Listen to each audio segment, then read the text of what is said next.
Assalamualaikum warahmatullahi wabarakatuh. Alhamdulillahirrabbilalamin. Allahumma sholli ala Muhammad wa ala ali Sayyidina Muhammad. Pemirsa tercinta yang dirahmati oleh Allah Subhanahu wa Ta'ala, saudara sebangsa dan setanah air, bersua kembali kita dalam serial Indarwanto Hikmatologi, mencoba terus berpikir berdasarkan hikmah yang diberikan oleh Allah Tuhan yang Maha Rahman kepada kita semuanya. Karena seluruh anak manusia diberikan hikmah sesuai dengan kehendak Allah yang Maha Rahman. Pemirsa tercinta yang dirahmati oleh Allah, ketika kita berada di bulan Maulid, maka saudara-saudara kita ada yang selama 40 hari melakukan safari berselawat untuk menyambut, mengenang kembali perjalanan dari insan teristimewa Rasulullah Muhammad SAW di hari kelahirannya. Nah, pemirsa yang dirahmati oleh Allah, kali ini kita akan mencoba untuk belajar mencintai Rasulullah Muhammad SAW melalui ajarannya, melalui syariat atau risalahnya. Nah, kali ini saya turunkan dari hasil studi yang kami mampatkan dalam simpul syair ke 4375, yakni 7 teristimewa yang menyehatkan. Salat istiqomah tulus menurunkan berkah untuk penyembuhan. Zikir doa piranti insan tergantung kepada Ar-Rahman. Air Zam-Zam bekerja sempurna, niat diluruskan. Madu lebah alami sangat bagus untuk keseharian. Kurma 3 zat gula menyatu menyehatkan insan.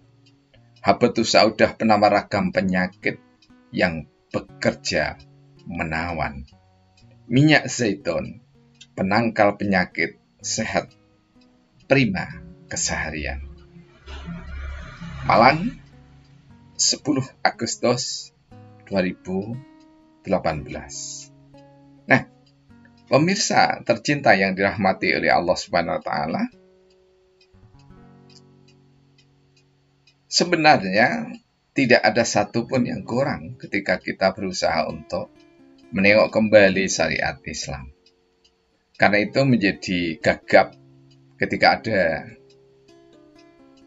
virus melanda dunia atau diviruskan yang melanda dunia, dilandakan ke dunia, maka sebenarnya bagi orang yang beriman tidak perlu jumawah, tidak perlu sombong, tapi juga tidak perlu takut berlebihan.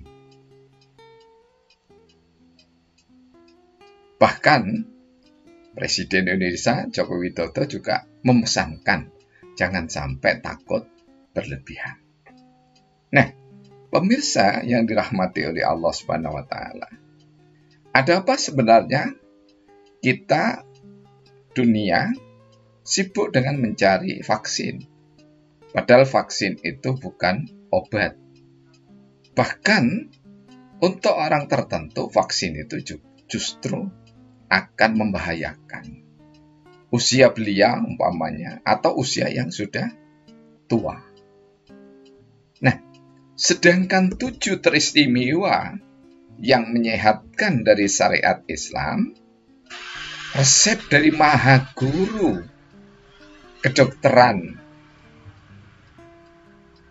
nabawiyah, yaitu Rasulullah Muhammad SAW, mestinya niscaya untuk direkomendasikan. Tidak sekedar direkomendasikan, tetapi menjadi niscaya untuk diimplementasi, diejawantahkan. Karena berbagai ragam penelitian juga menunjukkan bahwa 7 hal yang kami sebutkan itu memang sangat efektif untuk menunjang kesehatan. Bahkan hadza min fadli Rabb, ini semata karunia dari Allah. Sejak tahun 1972 kami dianugerahi oleh Allah untuk menjalankan amanah menolong sesama insan, bahkan hewan dan tumbuhan. Apa piranti yang kami pergunakan? Piranti utama yang kami pergunakan adalah sholat, zikir, dan doa. Ini piranti dasarnya. Mengapa sholat? Karena Rasulullah sendiri, bahkan Allah sendiri sebelum Rasulullah, Allah sendiri memberikan satu pernyataan tegas, Rabbana ma khalaqta hadza batila subhanaka faqina adzabannar. Surah ketiga Ali Imran ayat 191. Jadi intinya Nabiullah Ibrahim memberikan satu kesaksian bahwa tidak ada satupun ciptaan Allah yang tidak berguna.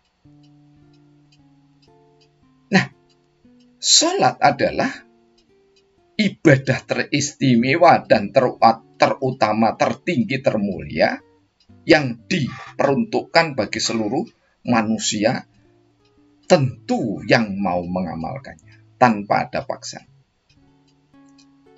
Qum fasholli fa inna fi sholati shifa. Rasulullah dawuh dalam hadis dari Imam Ahmad dan Ibnu Majah. Berdirilah, tegakkanlah sholat, karena di dalam sholat itu ada sifat.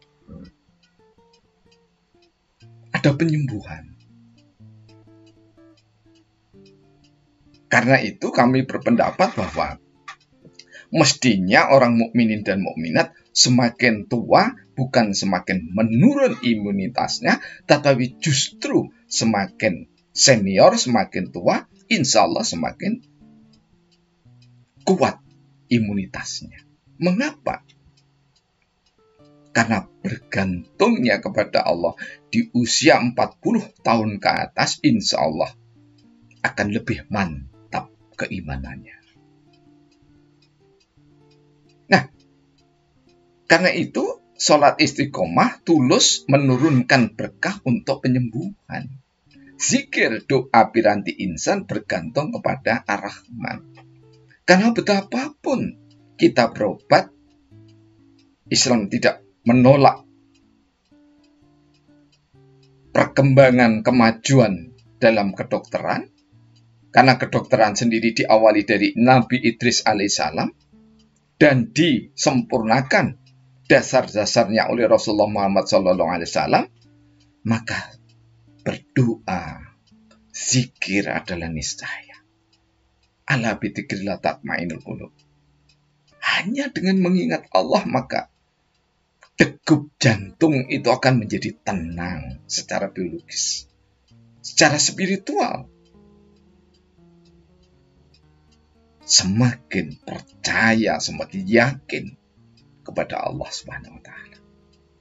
Karena keyakinan itulah maka akan menumbuhkan jiwa yang sehat, dan di dalam jiwa yang sehat insya Allah akan menumbuhkan raga yang kuat.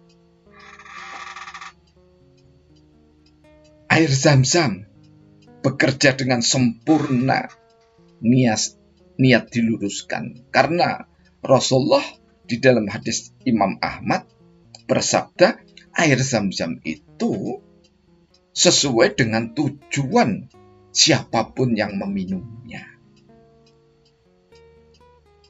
Jadi tidak perlu sibuk mestinya untuk mencari vaksin. Perkembangan peradaban kedokteran modern bisa diterima, namun sebagai orang yang beriman, akalnya juga harus ditata laksana agar sesuai dengan sila pertama Pancasila. Kita mengatakan ketuhanan yang Maha Esa, maka konsekuensi logisnya adalah seluruh ajaran Tuhan yang Maha Esa kita percaya. Sebagai orang Islam, Al-Quran dan As-Sunnah. Demikian juga Alkitab bagi saudara kita yang Kristiani, dan seterusnya. Madu penyembuh dari segala macam penyakit di dalam hadis Ibnu Majah. Oleh sebab itu, madu lebah alami sangat bagus untuk menyehatkan keseharian. Demikian juga kurma. Kurma itu 3 zat gula ada di dalamnya. Bahkan dalam pengalaman kami mengobati pasien-pasien, kurma pun mampu untuk menyembuhkan orang yang terkena diabetes mellitus termasuk madu. Minyak zaitun penangkal penyakit segala sehat prima keseharian. Karena apa? Minyak zaitun polifenolnya tinggi sekali. Akan menguatkan imunitas sekaligus juga mencegah kanker dan seterusnya. Habatus saudah penawar penyakit yang bekerja menawan. Karena apa? Habatus saudah itu penyembuh dari segala macam penyakit kecuali satu, yakni kematian. Itu hadis dari Imam Bukhari Muslim. Kalau kita sudah berdendang berselawat, majelis selawat makin marak, maka akan lebih memiliki makna jika selawat itu salah satunya adalah diejawantahkan dalam bentuk hidup sehat dengan cara Rasulullah Muhammad Sallallahu Alaihi Wasallam. Penelitian yang dilakukan oleh para ahli sangat beragam, sangat banyak, dan semua membuktikan mulai dari sholat, zikir, doa, air zam-zam, madu, korma, habatus saudah, minyak zaitun, semua sangat sangkil dan mangkus, sangat efektif dan efisien untuk menyembuhkan ragam penyakit jiwa dan raga. Insya Allah berjalan 48 tahun pengalaman kami mengobati orang, mengobati hewan, mengobati tumbuhan, mengamalkan syariat Islam. Hasilnya sangat menawan. Bahkan yang berobat itu bukan saja orang Islam, namun seluruh penganut agama dan kepercayaan. Baru satu kali sepanjang kami 48 tahun menolong mengobati orang, hanya satu yang mengatakan, mohon maaf, dia manggil saya Kiai. Mohon maaf Pak Kiai, saya ini tidak percaya pada Tuhan. Kalau nanti saya mati mau dikasihkan anjing, mau dilempar ke lautan, mau dibakar, terserah anak-anak saya. Bagi saya hidup ya ada dengan sendirinya. Tuhan tidak ada. Apakah Yai mau mengobati saya? Saya berikan jempol 2. Kenapa? Dia tanya, kenapa? Saya ini dimusuhi di tengah keluarga. Justru Kiai mengatakan jempol 2. Saya mengatakan jempol, mengacungkan jempol, karena panjenengan jujur. Sebab banyak orang yang lalu lalang ke masjid, lalu lalang ke gereja, lalu lalang ke pura, lalu lalang ke vihara, lalu lalang ke kelenteng. Namun banyak yang tidak jujur. Sedangkan Bapak jujur. Kejujuran inilah yang membuat Bapak nanti ditolong oleh Allah. Itu cara saya. Kemudian dia tanya, apa obatnya? Tidak ada. Karena Anda pada Tuhan saja tidak percaya. Dan saya memakai hadis dari Rasulullah tanpa saya beritahukan. Dawu mardokum bisodakoh. Ketika kamu sakit, maka bersedekahlah. Dia sakit, sudah berobat ke nyaris seluruh dunia, yang terkenal terutama. Sudah ke Amerika, memang karena dia kaya. Malaysia, Hong Kong, Cina. Tetapi berpuluh-puluh tahun tidak disembuhkan oleh Allah. Dalam hitungan hari, 4 hari, disembuhkan oleh Allah dengan bersedekah.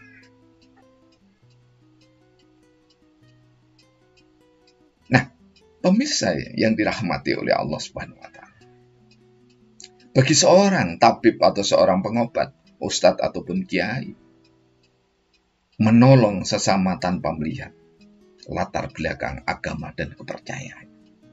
Dan juga tidak perlu ada kontrak tertentu yang berkaitan dengan upah.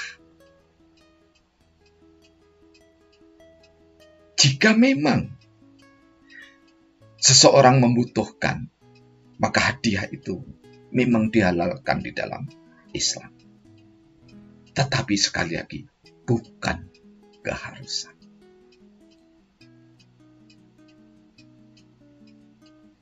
Mudah-mudahan di bulan Maulid ini tergugah hati kita, bagi yang belum, untuk berobat dengan tata cara kedokteran Rasulullah Muhammad Sallallahu Alaihi Wasallam, prophetic medicine atau At-Tibun Nabawi. Dan mudah-mudahan pemerintah kita juga menindaklanjuti berbekal ketuhanan yang Maha Esa. Maka umat Islam serukanlah untuk berobat dengan cara Rasulullah Muhammad Sallallahu Alaihi Wasallam. Tetapi juga terbuka untuk seluruh hamba-hamba Allah, siapapun dan agama apapun. Billahi taufiq wal hidayah. Wassalamualaikum warahmatullahi wabarakatuh.